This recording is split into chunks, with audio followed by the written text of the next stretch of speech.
Today we are making Dongchimi. Dongchimi is your water radish kimchi, and boy oh boy, the broth is amazing.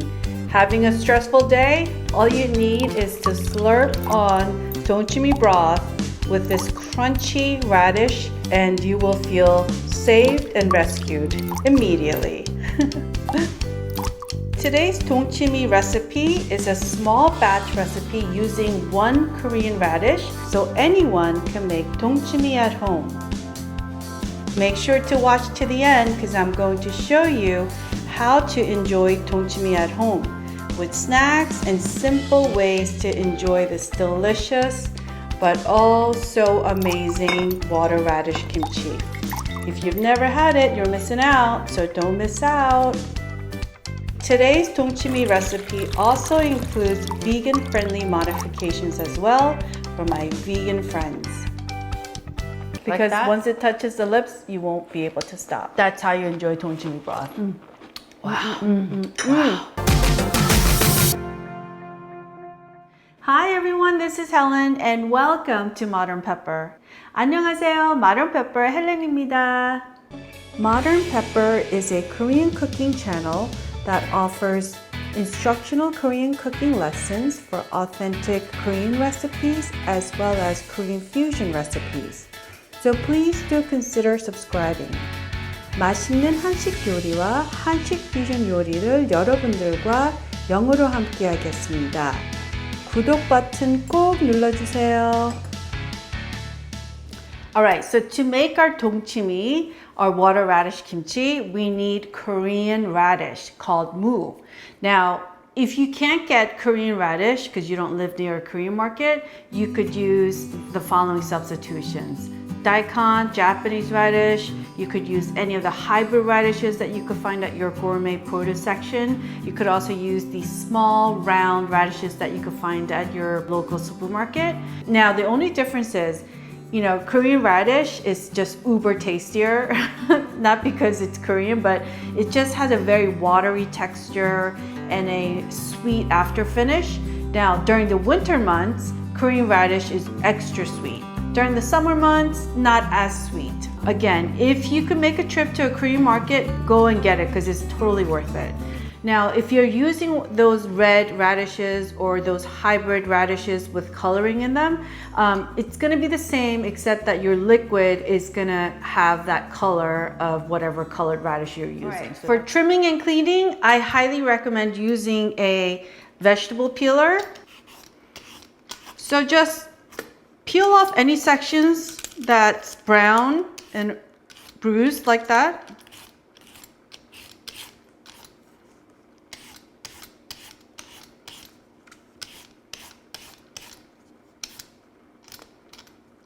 And then taking the corner of your knife, the sharp end, and any divots like that, take out. Here's another one.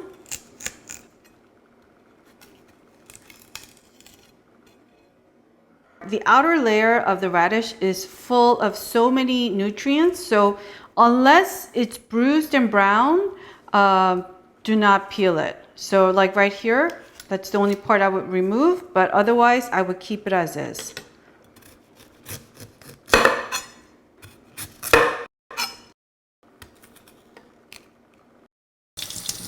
Make sure to wash under running cold water.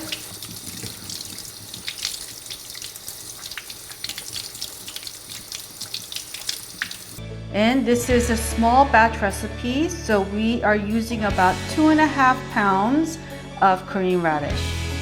So we're gonna cut our radish into about 2-inch sections. So right here, and then right here about 2 inches again. And then we're gonna make cuts going across like that, about the width of your finger. Like so. And this one right here. And then turn it around, same thing, about the width of your finger going across.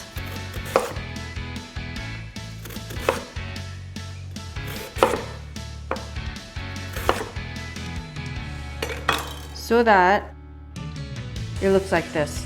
Not too big, not too small. So this one is kind of tapering up. So what you want to do is cut from here down. So this bottom is about the width of my finger. Width of my finger again, or your finger. And if you turn this around, same thing over here. We're just gonna go down from the side. So hold firmly together with your hands and then go down. And I just wanna show you how this side, if you leave it like this, it's too fat. So we're gonna cut down the side right here, like that. Pick it up.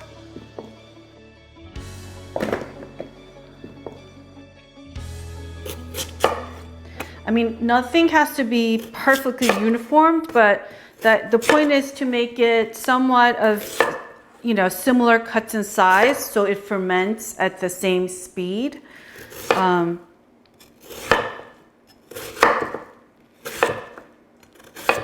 Now, I want to have a taste. Korean radish, like I said earlier, is sweet, crunchy, so good.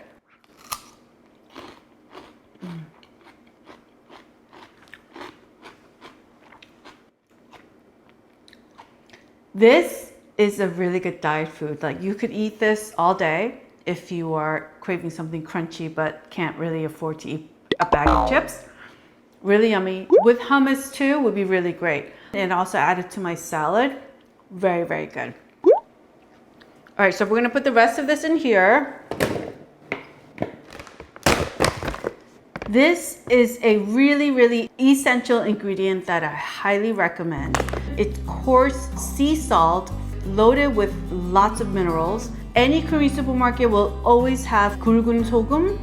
If you can't get to a Korean market, you could order this online. I will list the product links in the description box below, so you could go there and order this online. So using coarse salt for making kimchi and pickling Korean vegetables is a must.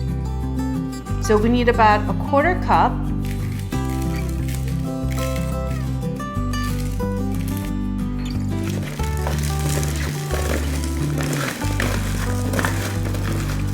Toss it well.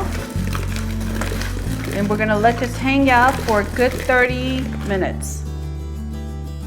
So halfway through, 15 minutes later of salt brining, you wanna just pick it up and toss it. And even 15 minutes later, this much of radish water has extracted, and we're gonna let this sit for another 15 minutes. So while this is salt brining, we are gonna talk about the other ingredients we need. So there's 2 items that I wanna specifically go over with you. It's 열무. 열무 is your baby radish green leaves. And we only need about 2 or 3 sprigs of these. They're always at Korean supermarkets, even the small mom and pop shops. But if you don't live near a Korean supermarket, you could substitute using the green leafy parts of the round radishes that you see right here. That will work. You ask, what's the purpose of adding this? Green leaf radish, 열무, it has this quality of bringing out the extra refreshing taste and juice to our kimchi in general. There's actually a kimchi called 열무 kimchi. So you could literally make kimchi just using 열무. So bueno. It's like a summer kimchi, which I will do too eventually. You don't want to cut the root end off here. You want to keep the baby radish root intact and just scrape around it like that.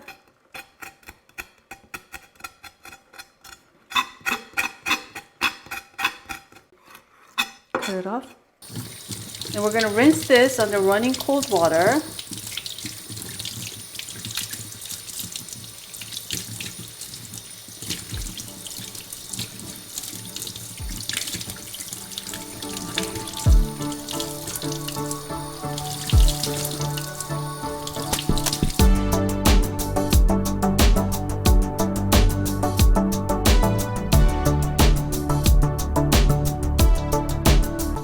All right, so it's been 30 minutes and all the salt has dissolved. And look how much radish water it pulled out, a lot. So this is ready. And we're gonna put our 열무 and our 3 scallions on the bottom like this. And then we're gonna pour this on top like that. And we're gonna let this drain out like this while we get the rest of the ingredients ready. And notice that I am not rinsing this off. We're gonna keep it as is. The other ingredient that we need is Korean pear called pe. If you cannot get Korean pear, use any sweet pear. And you could even use those sweet, ripe pear that it's kind of a little too soft to eat. Those would be perfect as well.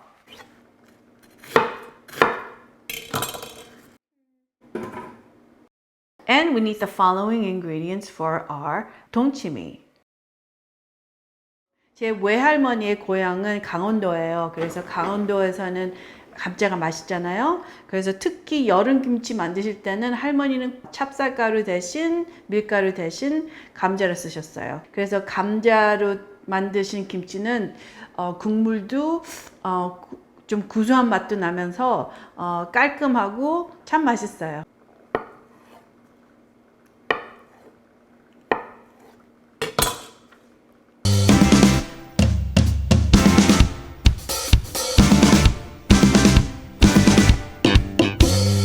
We have 8 garlic, half we're going to put in the container, other half drop it in the blender.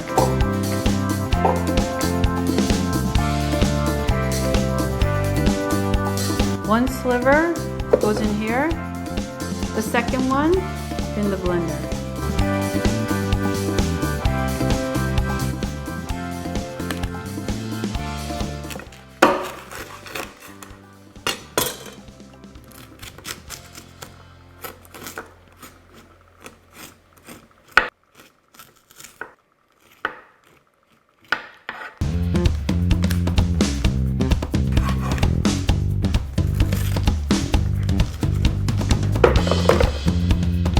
So 새우젓 is uniquely Korean. If you can't get to a Korean market, make sure to check out today's blog that you see right here, and I will have the recipe for you to make homemade 새우젓 at home. As long as you have fresh shrimp and coarse salt, totally doable.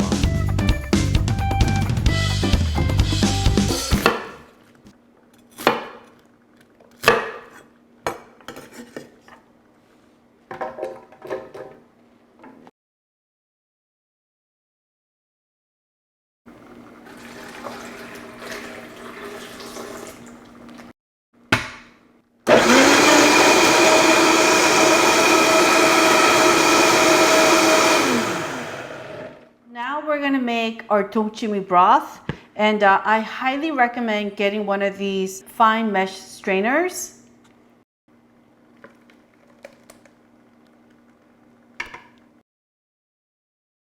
We're gonna add 10 cups of water, that's 2.5 quarts of water.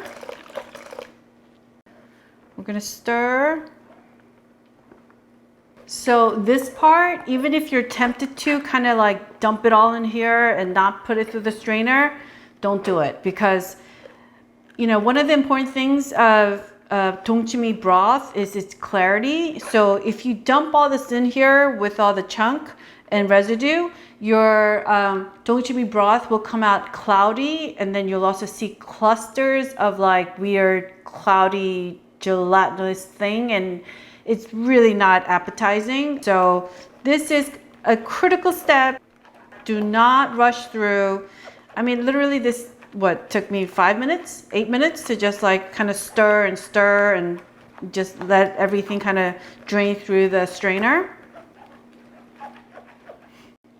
I have to say though, it's already starting to smell really good. Just the salty smell from the 새우젓, the salt fermented shrimp, and then the garlicky onion and pear smell together. It's amazing. Amazing combination.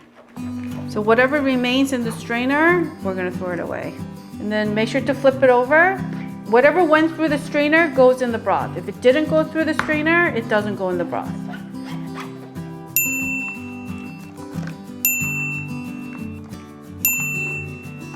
So a total of 10 cups of water in this bowl. 1 tablespoon of meshu or brown sugar or honey. 2 tablespoons of fish sauce, 멸치액젓. Vegan friends, check out the substitution options here. Vegan friends, sea kelp, tashima, size of my hand. Put this in here, my vegan friends. 1 tablespoon of salt fermented seaweed. If you don't have this, use coarse salt using a fine mesh strainer. So this is instead of the salt fermented shrimp, 새우젓. The recipe for this is in my vegan kimchi recipe, so check it out. And we're just gonna wash the saltiness into our kimchi broth. So mix it well. Okay. So here's our pickled radish, and I want you to taste one, okay?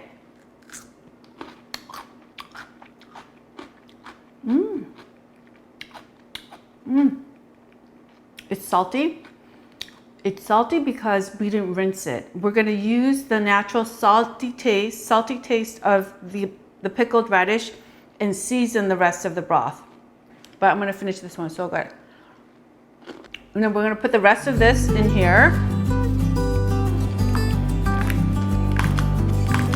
So why did I leave the scallion and the yarmu at the bottom soaking up the salt? Well, that's because I wanted to start pickling these guys too. And this is it, we're gonna put it in here. We're gonna add half a packet of equal or artificial sweetener. And then we're gonna mix it well. And we're gonna let this sit for like 5 minutes and come back and taste it. These guys just go on the bottom, like so. And then that's where they stay. The reason why we let the salted radish hang out in here for 5 minutes was so that the salt from the radish could be released into our broth, right? So stir it again, and then we're gonna have a taste. It's really good. So at this point, it should taste just slightly mildly salty. It should be like, oh, I think I want to add a little more salt. Like that's where it should be, because the salt from the radish is going to continue releasing into the broth. And Dongchimi is known for its refreshing taste that is not salty, so that literally you take a bowl of Dongchimi and you just gulp it. Just gulp it. You know, but if it's salty, you can't. So it's not meant to be salty at all. As far as the sweetness, it shouldn't taste sweet at all right now. The sweetness will come naturally from the radish as it pickles more. But right now, this tastes really good as is. So we're gonna just pour this in here to our container.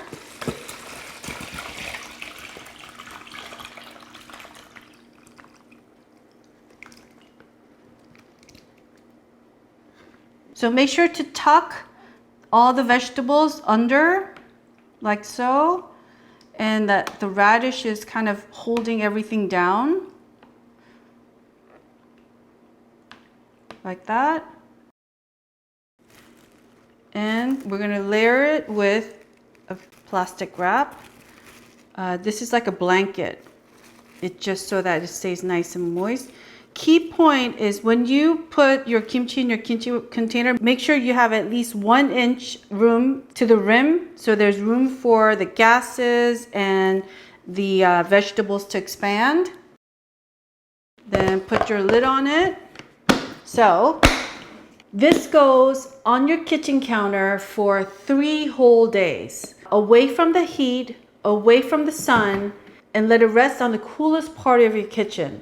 Now, if you are making this during the summer months and your kitchen is hot, like 90 degrees hot, then let it sit on your kitchen counter for about 24 hours. But if your kitchen temperature is like kind of normal, anywhere hovering around 60 to 70-ish, let it sit on your kitchen counter for 3 whole days. Then it goes into the refrigerator. Wait about a week.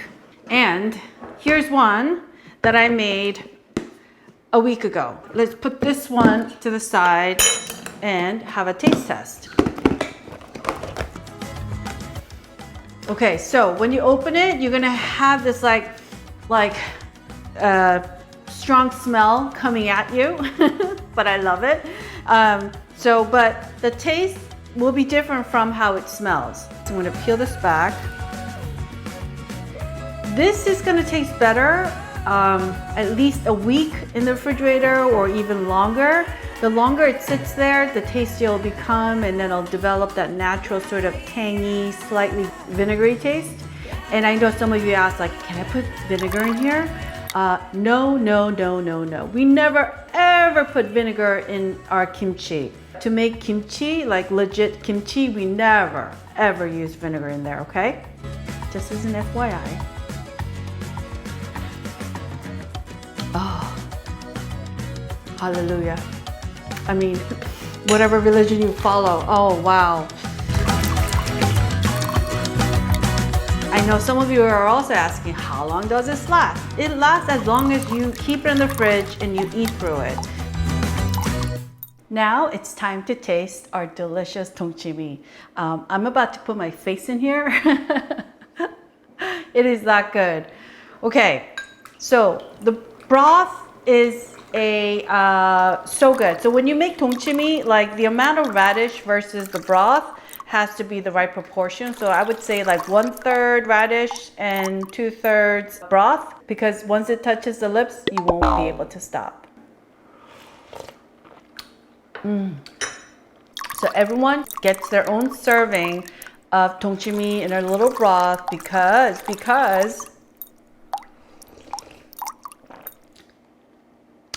that's how you enjoy dongchimi broth.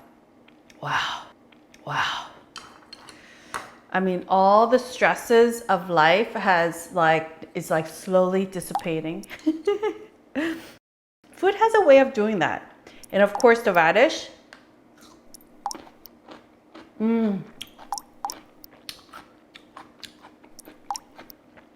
So when we tasted the radish earlier, right after we salt brined it, it was still, kind of too salty. Now, not anymore. Now it's like you can't even really taste the saltiness on the radish because it infused into the broth. So, because the key is to make it just ever so slightly salty that you could literally just inhale this bowl like that. Okay, so I'm going to share with you my favorite way of eating dongchimi. You have gun goguma, which is roasted sweet potato, Korean sweet potato. At a fancy produce store, sometimes they market it as Japanese yam, but it's basically the same thing. It is not orange inside, it is beige in color inside. So you could roast this or steam this. I actually have a video on how to make Korean sweet potatoes. So good. If you are craving carb and something slightly sweet, have this instead of a slice of pie.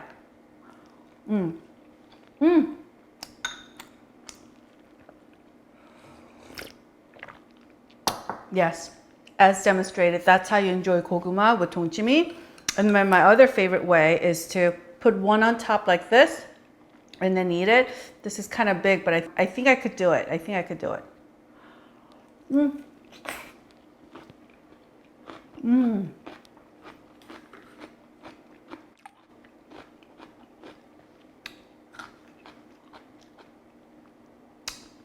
여러분 참 행복합니다.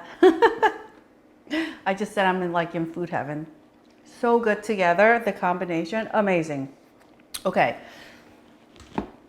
Another way to enjoy dongchimi is with just Korean rice.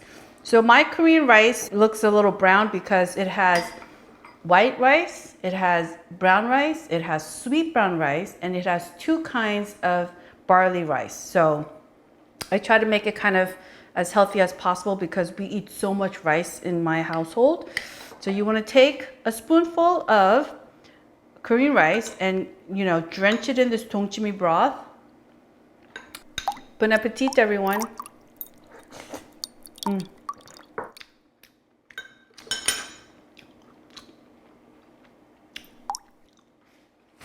The combination is so simple in taste, but the sweetness of the Korean rice So good this way with this Dongchimi broth. And then because we added the serrano chili pepper, it has a very subtle aftertaste of a little bit of spiciness that's infused into the broth. So good. So what I do is cut the scallions and the pepper and the 열무 with scissors, like so. And then you have a taste with everything, like that.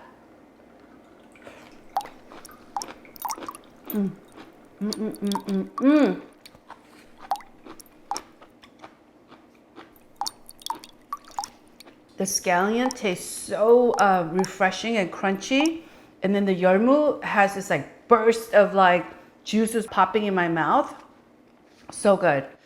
My other favorite way to have Dongchimi broth is in 물냉면. So when we make 물냉면, that's your cold summer noodle dish. You could either have it with Dongchimi broth or with 사골육수, which is beef broth. Or my ultimate favorite way is adding half of Dongchimi broth and half of the beef broth together and eating it. So good. So I will do a video on how to make 물냉면 at home with a lot of hacks and tips so that you could enjoy this delicious 물냉면 with Dongchimi broth.